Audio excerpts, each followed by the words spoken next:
నేను లోపల ఉన్నా, ఇదిగో నేను రూట్ మ్యాప్ ఇస్తున్నాను, నువ్వు తిరుగు అంటే ఆయన తిరుగుతాడా? ఆయనకి తిరగాలనిపిస్తేనే ఆయన తిరుగుతాడు. ఆయన ఎక్కడ ఏం చేయాలో ఆయనకి తెలుసు.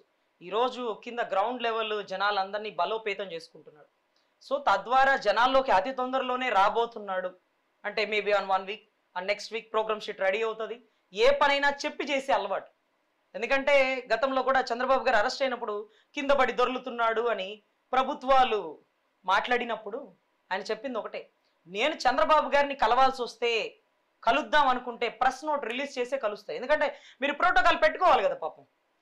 అంతేగాని నేను ఆయన్ని కలవనివ్వలేదని, ఆయన్ని కలవట్లేదన్నో, నేను ఎందుకని కింద పడి దొరుకుతాను, మాకేం చేయాలో మాకు తెలుసులే, నేను పార్టీ ఆఫీస్ కోసం వెళ్తున్నాను, లేకపోతే వారాయి షెడ్యూల్ గురించి వెళ్తున్నాను అంటూ ఆ రోజు చక్కగా మంగళగిరి వెళ్ళి అదే రకంగా next day press note release చేసి ఆ తర్వాత ఆయన్ని చంద్రబాబు గారిని కలవడం జరిగింది. అది కూడా జైలుకి వెళ్ళి డైరెక్ట్గా సిఐడి ఆఫీస్కి వెళ్ళి కలవడానికి వెళ్తున్నాడు, అక్కడ దొరుకుతున్నాడు. ఇవన్నీ ఉండదండి. ఆయన ఏం చేయాలన్నా చెప్పి చేస్తాడు. ఎందుకంటే పాపం పోలీసు వాళ్ళకి విఘాతం కల్పించాడు. ఎందుకంటే ఒక కానిస్టేబుల్ కొడుకు. అంటే ఈయన ఎందుకు అంత రియాక్ట్ అవ్వాల్సి వచ్చింది? సొంత కొడుకే అంత ఇబ్బంది పడలేదు, సరే ఓకే, ఆయన అంటే బండ్లు ఎక్కి కూర్చోవడమో లేకపోతే రోడ్ల మీద అంత అడవాడు చేయాల్సిన అవసరం ఏది? చంద్రబాబు గారిని కలవడం కోసం చేశారంటున్నారు మీరు? అనే కదా ఇప్పుడు వాళ్ళు మాట్లాడేది. సార్ వాళ్ళు ఏదో మొరుగుతారు సార్, మీకు తెలీదా? అది పెద్ద ఎత్తున ట్రోల్ చేస్తున్నారు కదండి సార్. పవన్ కళ్యాణ్ గారు ఏ పనైనా చెప్పి చేస్తారనే మినిమం సెన్స్ ఉంటుంది. ఆయన దేనికి భయపడ్డు. ఈరోజు పొత్తు ప్రకటించేటప్పుడు కూడా ఆయన కరెక్ట్ గా ఓపెన్ చేసి లోపలికి వెళ్ళి బయటకు వచ్చి చెప్పేశారు. దానికేం డిస్కషన్ చేసి ఈ పని చెయ్యాలా ఈ పని చెయ్యొద్దా అదంతా ఉండదు. ఆ రోజు కూడా పార్టీ ఆఫీస్కి నేను వెళ్తున్నాను, నన్ను ఎందుకు విభేదిస్తారు అన్నాడు. డైరెక్ట్ గా సిఐడి ఆఫీస్కి వెళ్ళాడు, లేదే పార్టీ ఆఫీస్కి వెళ్ళాడుగా. నెక్స్ట్ రోజు ప్రెస్ నోట్ రిలీజ్ చేశాక వెళ్ళి కలిసాడు. ఇంకా అవతల వాళ్ళు ప్రత్యర్థులు మాట్లాడే మాటలకి చంద్రబాబు గారికి లోకేష్ పుట్టాడా పవన్ కళ్యాణ్ పుట్టాడా అని మొరిగే వాళ్ళకి మేమేం చెప్పాలి సమాధానం? అంటే పుడితేనే సహాయం చేస్తారా? మనిషికి మనిషి సహాయం కావాలంటే పొత్తు ధర్మంలో కానీ సహాయ సహకారాలు అందించడానికి అతను కుమారుడే అయి ఉండాలా? ఈరోజు భువనేశ్వరమ్మకి మాట ఇచ్చాడు, నీ పెద్ద కొడుకు పాత్ర పోషిస్తాను, నీ కంటతడి ఉండదు, నేను నిలబడతాను తల్లి అన్నాడు. లోకేష్ అలాగే అన్న అంటున్నాడు. అంత మాత్రానికి వాళ్ళకి పుట్టాడా వీళ్ళకి పుట్టాడా ఆయన కోసం దొరుకుతున్నాడా? ఇవన్నీ తప్పుడు మాటలు కదండి. నాయకుడు సంగతి వాళ్ళకి తెలుసు, చెప్పి చేస్తాడని తెలుసు. ఇష్టమైతే కలుసుంటాడు, కష్టమైతే విభేదిస్తాడు. ఓకే, పవన్ కళ్యాణ్ గారు నీకు నేను పెద్ద కొడుకు నమ్మా అని చెప్పి భరోసా ఇచ్చారా? మరి భరోసా అది రాలేదు, మీకు రాలేదు. కబౌట్ భువనేశ్వరమ్మ గారిని కలిసినప్పుడు కూడా ఆయన ఒకటే మాట చెప్పాడు, తల్లి నేనే సొంత ప్రయోజనాలు ఆశించి చేయలేదు, నీ కంటతడి నేను నా బాధ్యతగా నిలబడతాను అన్నారా? లేకపోతే పెద్దన్న పాత్ర పోషిస్తానన్నారా? అదే రకంగా లోకేష్ గారు పవన్ అన్న ప్రతిసారి పార్టీకి ఒక బలం పుంజుకుందండి. అది టీడీపీకి కానీ జనసేనకు కానీ కలిసి పొత్తు ధర్మంలో ఇక ఖచ్చితంగా వైసీపీ గద్దె దిగబోతుందని వైసీపీ ఫిక్స్ అయిపోయింది. ఈరోజు సీట్లా ఓట్లా అంటూ మాలో మేము తర్జనాలు పడుతున్నా వైసీపీ ఫిక్స్ అయిపోయింది, వీళ్ళిద్దరు కలిసే వెళ్తారు, ఇక వైసీపీ ప్రభుత్వం గద్దె దిగడమే. వీటికి తోడు షర్మిలమ్మ ఎంట్రీ. కొద్దో గొప్ప నా ఓట్లు ఎక్కడికి పోవులే అనుకున్న టైంలో, ఆయన క్రిస్టియానిటీ ఓట్లు ఎవరూ చీల్చే శక్తి లేదు అన్నట్టుగా మాట్లాడుకున్న టైంలో ఈరోజు షర్మిలమ్మ దిగింది. అస్త్రం జగన్ వదిలిన బాణం సూటిగా గుచ్చుకునేలాగా. కేవలం క్రిస్టియానిటీ ఓట్లు ఎవరు గుచ్చుకుంటది? జగన్ గుచ్చుకుంటుందా లేకపోతే మీ గుచ్చుకుంటుందా? జగన్ అన్నకే గుచ్చుకునేలాగా మణిపూర్ క్రిస్టియన్స్ ని జరుగుతుంటే నువ్వేం చేస్తున్నావు అంటే కేవలం క్రిస్టియానిటీ ఓట్లు చీల్చడమే టార్గెట్. ఎందుకంటే ఓకే, జగన్మోహన్ రెడ్డి గారు వ్యతిరేక ఓటు చీల్చడం అన్నది మీ నినాదం అండి. మీరు మాట్లాడినా, చంద్రబాబు నాయుడు గారు మాట్లాడినా, లోకేష్ గారు మాట్లాడినా ఒక్క వ్యతిరేక ఓటు కూడా మేము చీలనివ్వం అని. ఇప్పుడు వ్యతిరేక ఓటు ఎవరికి పడుతుంది? షర్మిలకు పడుతుందా మీకు పడుతుందా? మీ అంచనా సార్. క్రిస్టియానిటీ ఓట్లు అయితే ఖచ్చితంగా షర్మిలమ్మ చీల్చగలిగింది.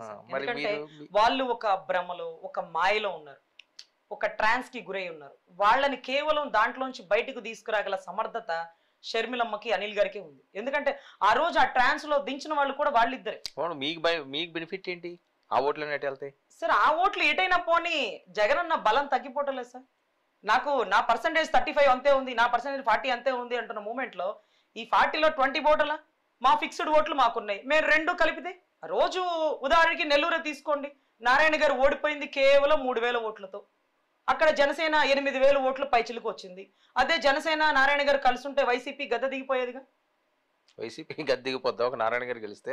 అలా కాదు సార్, అలా ఎన్ని ఓట్లు ఉన్నాయి? జనసేన టీడీపీ కలిపితే ఇక వైసీపీలో బ్యాలెన్స్ ఓట్లు పక్కకు పోయినట్టేగా. అలా కాల్కులేట్ చేసుకుంటే చాలా ఉంటాయండి సీట్లు. మీరేమనుకుంటున్నారు? 2014 ఓట్లు చీల్చలేమనుకుంటున్నారా? ఎవరు చీలుస్తారండి? ఇప్పుడు షర్మిల గారికి అది ప్లస్ అయితే, ఆ వ్యతిరేక ఓటు మీకు రాకపోతే ఇబ్బంది కాదా సార్ ఇక్కడ క్రిస్టియాలిటీ ఓట్లు షర్మిలమ్మ తీరుస్తుంది, చీల్చుతుంది. అదే రకంగా మీరు అన్నట్టుగా సిపిఎస్ విధానాన్ని రద్దు చేస్తారంటూ దానికి మించినటువంటి జిపిఎస్ విధానాన్ని రద్దు చేస్తే అంటే ప్రవేశపెట్టినప్పుడు ఏదైతే గవర్నమెంట్ స్కూల్ టీచర్లు అందరూ వ్యతిరేకం అయిపోయారో అదొక వ్యతిరేక ఓటు. అది ఎట్టకేలకు టీడీపీకి జనసేన కూటమికి వచ్చేస్తుంది. అదే రకంగా అంగన్వాడీ వాళ్ళ మీద ఎస్మా ప్రయోగించి వాళ్ళ మీద జరుగుతున్న దాడులు అయిపోయింది. ఇప్పుడు వాళ్ళు ఉద్యోగాలు తీస్తారు, వాళ్ళే ఊరుకోరుగా, వాళ్ళ భర్తలు, వాళ్ళ బిడ్డలు, వాళ్ళ కుటుంబ సభ్యులు, వాళ్ళకి సహకరించే వాళ్ళు, అవన్నీ వ్యతిరేక ఓట్లేగా. ఎయిడెడ్ స్కూల్స్ తాకట్టు పెట్టేసిన ఓట్లు, గవర్నమెంట్ ఎంప్లాయీలకి పిఎఫ్ రాకుండా ఆపేసిన ఓట్లు, అమరావతి రాజధాని రైతు వ్యతిరేక ఓట్లు, ఇవన్నీ కూడా టీడీపీ జనసేన కూటమికి వచ్చేసినట్టే. అంటే అక్కడ బ్యాలెన్స్ తక్కువ, అంటే వైసీపీకి తగ్గిపోతున్నాయి ఓట్లు. ఈ తగ్గిపోయిన ఓట్లలో కూడా కొంత క్రిస్టియాలిటీ ఓట్లు, కొంత రెడ్డి కమ్యూనిటీ ఓట్లు, ఏది ఆయన వర్గమైనటువంటి కొన్ని రెడ్డి కమ్యూనిటీ ఓట్లు ఉంటే వాటిని కూడా షర్మిలమ్మ చీల్చడం బిగిన్ చేసింది. ఇంకా ఎంతకు మిగిలింది? మీ లెక్కల ప్రకారంగా ఆల్రెడీ వచ్చేసినాయి మీకు ఓట్లు. ఇంకా నోటిఫికేషన్ వస్తే మీరు గెలిచి అధికారం చేపట్టిడమే. సార్ ఎలక్షన్ ఆల్రెడీ జనాల్లో జరిగిపోయింది. మీకు కనీసం మినిమం సెన్స్, రాజధాని రైతులు ఉద్యమం ఆగలేదు, అమరావతి సంబంధించి, తర్వాత స్కూల్ టీచర్లది మీరు చూశారు, తర్వాత గవర్నమెంట్ వాళ్ళ ముట్టళ్ళు చూశారు, అదే రకంగా అంగన్వాడీ, ఇవన్నీ తెలిసి ఇవన్నీ ఓట్లు ఎక్కడికి పోతాయి సార్? మాకు మంచి పని చేశారని బాధుడు అన్నటువంటి రాష్ట్ర ప్రజలు మళ్ళీ కూడా జగన్మోహన్ రెడ్డిని గద్దెనెక్కిస్తారని మీరు అనుకుంటున్నారా? నేను అనుకోవట్లేదండి. ఎవరు ఎక్కుతారు ఎవరు ఎక్కడన్నది అది నా పాయింట్ కాదు. ప్రజల్లో ఉన్న అంశాలని ఏ రకంగా మెప్పించి ఒప్పించి ఓట్ బ్యాంక్ కి తీసుకురాగలరు. ఈ రోజు షర్మిల గారు టూర్ ఆల్రెడీ రెడీ అయిపోయింది. ఆవిడ 3-4 రోజుల క్రితం పగ్గాలు చేపట్టారు. ఇచ్చాపురం టు ఇడుపులపాయ అని చెప్పి ఆవిడ సుడిగాలి పర్యటనకి శ్రీకారం చుట్టారు, రోడ్డు ఎక్కేశారు. ఇప్పుడు ఆ పరిస్థితి కనిపించట్లేదు కదా. ఇంకా వీళ్ళు వ్యూహాలు అంటున్నారు, పొత్తులు అంటున్నారు, ఎత్తులు అంటున్నారు. ఇది కాదు కదా ప్రజలకు కావాల్సింది. నేనున్నానన్న భరోసా, నా దగ్గరికి నా నాయకుడు వచ్చాడన్న ఆ కాన్ఫిడెన్స్ వాళ్ళు క్రియేట్ చేస్తేనే ఓటు వస్తుంది కదా అని మాట్లాడేది. అవును సార్, ఇదేంటంటే ఆల్రెడీ యువగళం ద్వారా, ప్రజాక్షేత్రంలో బాబు గారి పర్యటన ద్వారా, వారాహి ద్వారా ఆల్రెడీ జనాల్లో గెలిపారు.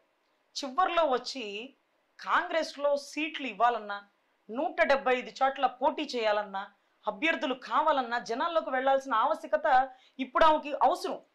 మాది ఆల్రెడీ అభ్యర్థులు టీడీపీలో కానీ జనసేనలో కానీ ఉన్నారు. మనం వ్యూహం ప్రకారం పోతున్నాం. ఆవిడ షార్ట్ కట్ పీరియడ్లో వచ్చేసారు. వచ్చి మరి జనాలకి దగ్గర అవ్వాలి కదా, కాంగ్రెస్ పార్టీ దగ్గర అవ్వాలి. కాబట్టి నిన్నటి రోజు విజయవాడలో మీటింగ్ పెట్టారు. జగనన్న అంటూ కాకుండా జగన్ రెడ్డి గారు ప్రభుత్వంలో 10 లక్షల కోట్లు అప్పు చేసినారు, రాష్ట్రానికి ఏదండి రాజధాని, మణిపూర్లో క్రిస్టియన్ మీద దాడి జరుగుతుంటే మీరు క్రిస్టియనే కదా, మీరు ఏ స్పందించారు, నువ్వు అసలు క్రిస్టియన్ వేనా అడిగింది. అంటే the target is going on Christianity ఓట్లు. సో ఇడుపులపాయ నుంచి, అంటే అక్కడ ఇచ్చాపురం నుంచి ఇడుపులపాయకి వెళ్ళినా వాళ్ళకి అభ్యర్థులు ఇప్పటికిప్పుడు కావాలి. అంటే అక్కడుండే వైసీపీ అభ్యర్థులు అందరూ ఇమ్మీడియట్ గా టీడీపీకి వెళ్ళలేని పరిస్థితుల్లో, జనసేన బూతులు తిట్టినటువంటి కొంతమందిలు, ఏదైతే మన అమర్నాథ్, కోడిగుడ్డ, ఇంకొంతమంది ఉన్నారు కదా, వీళ్ళందరికీ ఆప్షన్ ఏంటంటే కాంగ్రెస్. సో అందరినీ గ్యాదర్ చేసుకుంటుంది. మీరు అక్కడ అనవసరం అన్నయ్య దగ్గర, అన్నయ్య సంగతి తెలుసు కదా, ఓడిపోయేది, అన్నయ్య సిబిఐ కేసులు విచారణకు వచ్చేస్తే అన్నయ్య లోపలికి వెళ్ళిపోతాడు. ఇప్పుడు బలమైన కాంగ్రెస్ వచ్చింది, మనం ఎక్కడి నుంచి వచ్చామో, ఏ గూటి నుంచి వచ్చామో ఆ గూటికి చేరుకునే పరిస్థితి ఉందంటూ కాంగ్రెస్ అభ్యర్థులను చేజిక్కించుకుంటూ ఉంది.